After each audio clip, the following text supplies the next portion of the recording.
Halo semua, ini adalah video perjalanan saya ke Kelimutu bagian kedua. Bagian yang paling tak terlupakan karena saya menuju Danau Tiga Warna Kelimutu yang konon begitu indah.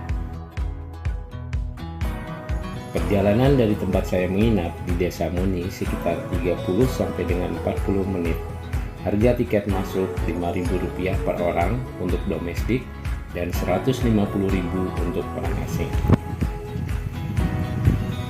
Setelah melakukan perjalanan mungkin sekitar dari Desa Muni sekitar 2 jam ya, terus sampai di parkiran dan kita naik itu sekitar 1 jam setengah sampai dengan 1 jam. Kita sampai di puncak sini. Cuma pas pada saat kita sampai di puncak ini kabut itu tidak turun-turun juga, jadi kabutnya tebal sekali dan dicampur dengan hujan gerimis, jadi ya agak lama menunggu. Wisatawan lain sudah pada turun juga karena tidak sabar untuk menunggu. Tinggal rombongan saya yang menunggu karena kita belum tahu kapan lagi kita bisa ke Kelimutu dan apa mungkin kita masih kuat untuk bisa datang ke Danau Kelimutu. Jadi ya saya sabar menunggu sampai dengan terlihat danaunya. Oke.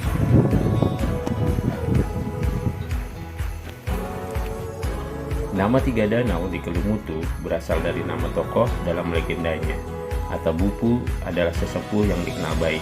Atapolo adalah sesepuh yang dikenal kejam dan bahkan suka memangsa manusia. Sedangkan Nuwamuri Ko'ophai adalah sepasang anak muda yatim piatu yang meminta perlindungan dari Atabupu dari ancaman Atapolo. Nah, pada video berikut dari XF Animasi Indonesia, kita dapat mengetahui kisah lengkap asal-usul Danau Kelimutu. Dikisahkan, Atabupu berusaha melindungi Nuwamuri dan Ko'ophai dari kejahatan Atapolo, sampai kedua sesepuh itu beradu kesaktian. Di akhir cerita, pada tempat terakhir semua tokoh itu berada, kemudian menjadi 3 buah danau yang dinamai dengan nama semua tokoh tersebut.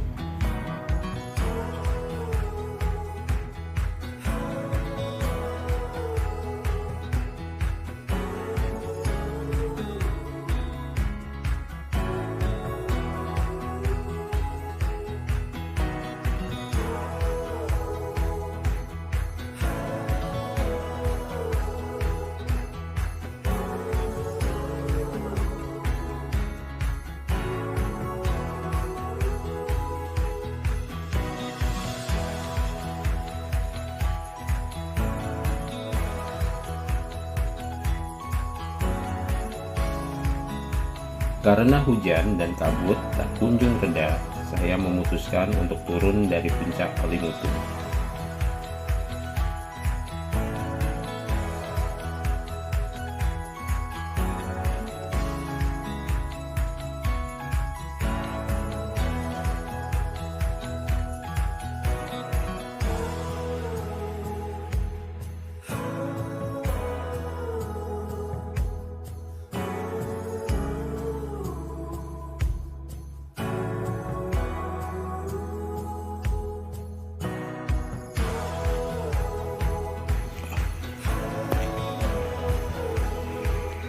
Oke, sekarang setelah turun beberapa tangga dan ya kurang lebih beberapa ratus meter, kebetulan kita sudah sampai di gerbang area upacara adat.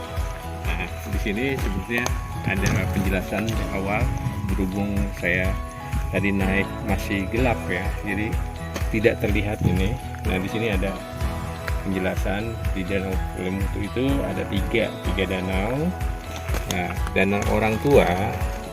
Jadi Danau Kelimutu itu dipercaya danau tempatnya arwah terakhir dari mereka yang sudah meninggal, suku-suku yang di bawah itu.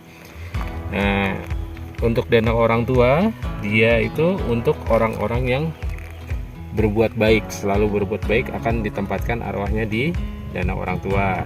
Sedangkan danau muda-mudi, nah ini untuk mereka yang melakukan perbuatan jahat dan perbuatan baik, jadi tengah-tengah. Sedangkan danau ini, danau orang jahat ini khusus untuk orang-orang jahat. Jadi pas pada saat suku di bawah Kelimutu itu, masyarakat di bawah Kelimutu itu meninggal dunia, dan ada kepercayaan bahwa dia akan menemui Ponderatu sebagai penjaga pintu arwah dari danau itu, danau Kelimutu, dan dia akan ditempatkan sesuai dengan amal perbuatannya selama di dunia itu. Oke, baik.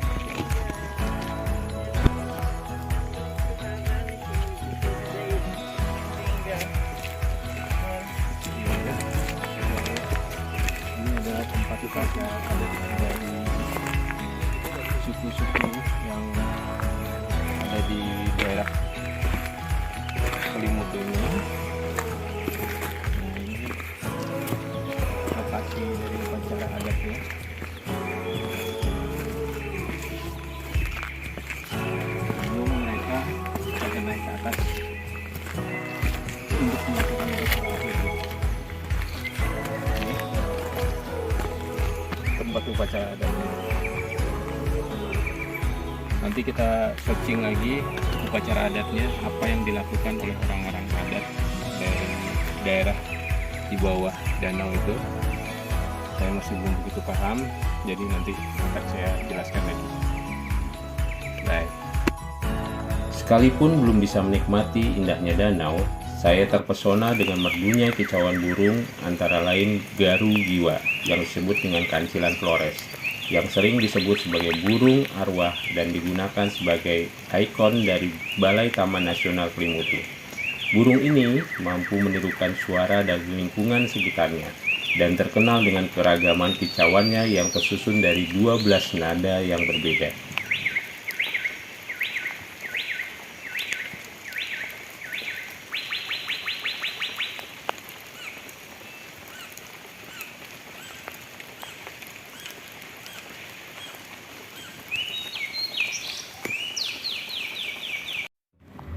Sesampainya di gerbang Kelimutu, saya bertemu Pak Markus, yaitu juru kunci dan guide lokal, yang menyarankan saya untuk naik lagi karena menurutnya cuaca akan menjadi cerah.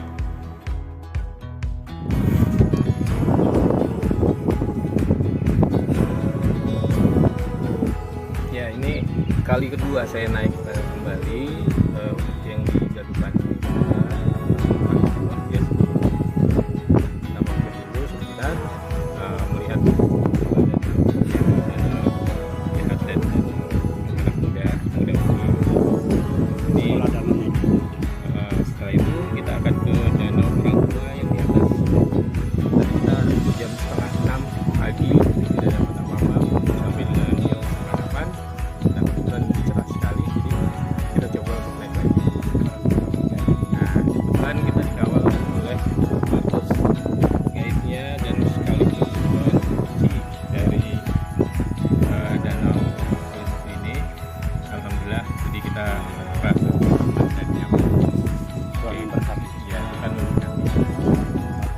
Walaupun cuaca tidak cerah benar, namun pemandangan Danau Kelimutu tetap dapat saya nikmati.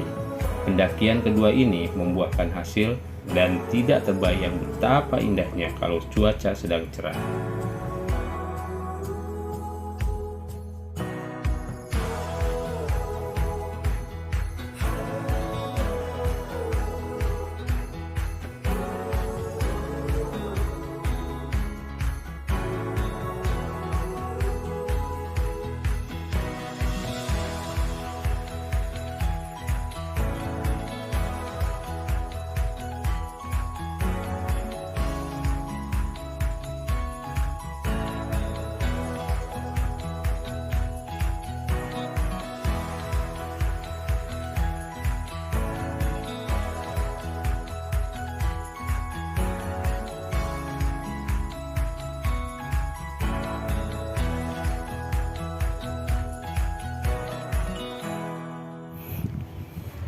Nama apa, Pak? Sentigi.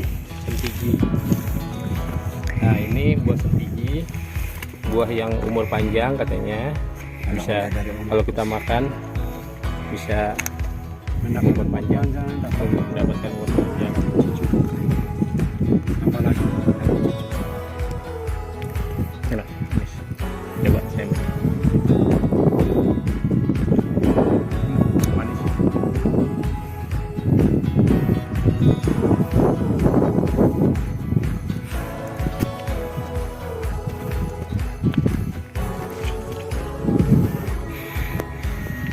Nah, setelah berjuang untuk yang kedua kalinya untuk mencapai puncak di puncak Bumbati, untuk melihat ini dua danau yang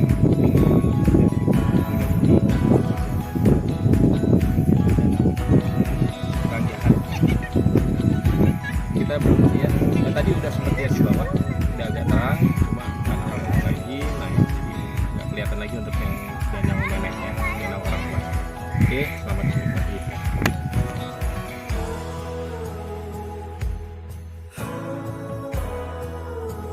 Oh iya, kemanapun perjalanan kita, tetap jaga kebersihan ya, supaya keindahan alam tetap dapat dinikmati.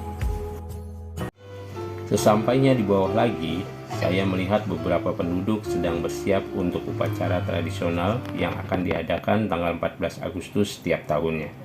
Terlihat sebuah kelompok paduan suara sedang berlatih. Semoga tahun depan bisa datang lagi ya, dan melihat upacara tradisional di Danau Kelimutu.